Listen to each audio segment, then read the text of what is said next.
Welcome back to First Issues. We continue discussing resilience during tough economic periods, and this evening's topic is stakeholder management. A lot of companies operate with the help of third-party entities such as parastatals, government departments and other individuals. But during tough economic times, it may mean that rent is not paid, utilities are not paid and overheads are over the roof. Without creating conflict in otherwise healthy relationships, how can relevant stakeholders be involved and informed of the difficulties facing the company? Managing partner at Grant Thornton, Kalyana Raman Vijay, joins us this evening. Now, we have been talking about the importance of resilience in a business. Now, resilience is not only an internal aspect, it is a 360-degree review of the business. Now, as much as our people, our processes are important, our stakeholders are equally important. So, it is a matter of communication, transparency, and giving clarity in the minds of our stakeholders. Let's look at various people whom we work on a day-to-day basis. Be it the banker. The banker doesn't see what we do day in and day out. It's very important to have the realistic projections done and engage with the banker to say, it's a good chance that I may not want to be paying the lease repayments for the next 3 to 4 months. Very likely that the banker would say, okay, we understand the situation. As long as the recipient of the information does understand and get the message that the business continues to be solvent. The communication is very important to give them that clarity. Same way, look at our taxman. At the end of the day, paying taxes is a responsibility of any business. Now, BORS at this current stage has given so many opportunities for businesses to plan their cash flow, to the extent that they have given opportunities for people to even defer their self-assessment taxes, defer their withholding taxes due, whatever tax support. It's been done with BORS. You can't go back and engage on a face-to-face basis. It's a policy which is put through. You just have to follow.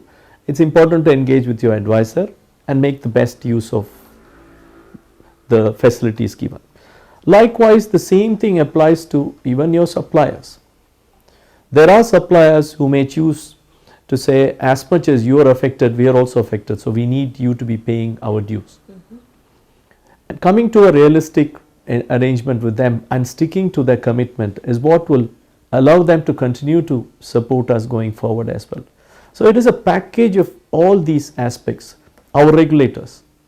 So, every segment is very important to, for example, due to the current COVID-19 situation, we are not able to comply with our submission requirements, say for financial statements or whatever be the case.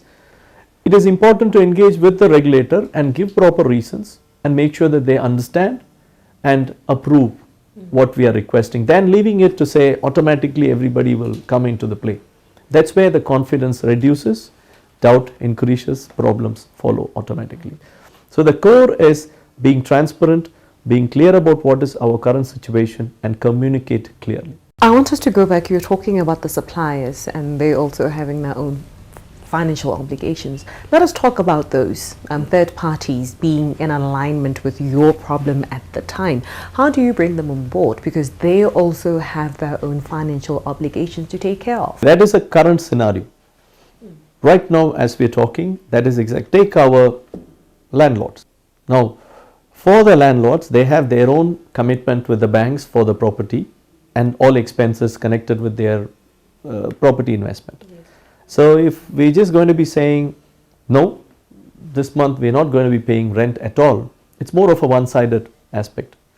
So, that is where a proper engagement needs to happen, where anything which is one-sided probably may not last for long. If the landlord is just going to be heavy on the tenant and say, we don't really bother about it, you have to pay or leave, eventually the tenant might choose to say, okay, maybe we don't have that connect between us. And the same thing applies to the landlord also. Landlord also runs a business. For them, money doesn't come from somewhere else. They are dependent on the rental income for paying their employees and for all their commitments. So, the answer to that is engagement with the stakeholders. Have a realistic assessment, and if there's going to be, and again the difference is there a request for deferment or is there a request for cancellation of due? These are all aspects which needs to be considered in a process, and it could be different in every scenario. If the rental being charged is almost nothing and the landlord is expected to cut the rental further, it's going to be difficult for the landlord. So there is no one size fits all in this case. It's very important that there has to be a connect, there has to be meeting of minds, and very important, by any chance what we have agreed is likely that it may not happen. It is not fair to tell after the event has passed. It's very important to communicate and reset if possible, so that at least both sides they have a fair amount of certainty to say that yes, we've agreed on a plan, this is something we can depend on. Let us go back to the issue of confidence. How do companies ensure that the confidence that was there before any crisis is attained, or it remains and continues on even past that crisis? See, this is any crisis for that nature will have a lot of pressure. It is I might be actually defying the basics if I say there will not be any pressure. Everyone will be having pressure, but actually the reality is a bit of pressure is always good. But what gives the comfort and the confidence is the strength of the plan which we have in place. If today a short term forecast has been done with various assumptions, these are the various assumptions with which we have come up with our projections, that gives much better clarity than being completely blank. And that is where disaster recovery plan, a backup plan, a contingency, any of these things, a clear plan gives much more confidence. That the other big advantage is it's not dependent on one person. So when we're working as a team, it's very important for other members of the team to also understand what is our plan 2, what is our plan 3, and how do we together say, how do we work together to address the current challenge. So when communication is clear within the various segments of a corporate, I think it improves the chances for recovery much better than leaving it completely for it to evolve by itself.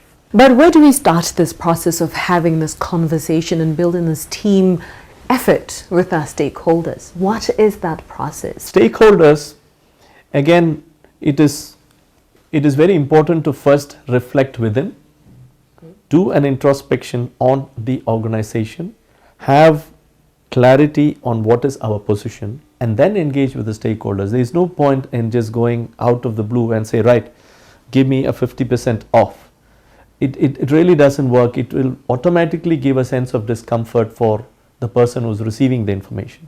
So that is where first is to look at what are your internal resources, how resilient are our people to take it, what is your current stage in terms of say working capital, funding availability. So from that point of view, an internal assessment, look at various assumptions. How am I coming to this? Once a base is clear, it is right time to engage with the stakeholders to say my position is this. To me, my budget was X, but it looks like we might achieve 70% of that. So it is going to be a challenge for us to commit with all our pre-arranged commitments. So probably we need to align our expenses also in line with the expenses income which we project going forward. So that is where it's not that it is in an order that you do this and then come to that. It could be sort of different in every scenario, but most important to look at is we need to have a plan from within on what you are able to control, and then start approaching the stakeholders. They also get the confidence that you're not just talking from the thin air. This program was brought to you in association with First National Bank of Botswana. FNB, how can we help you?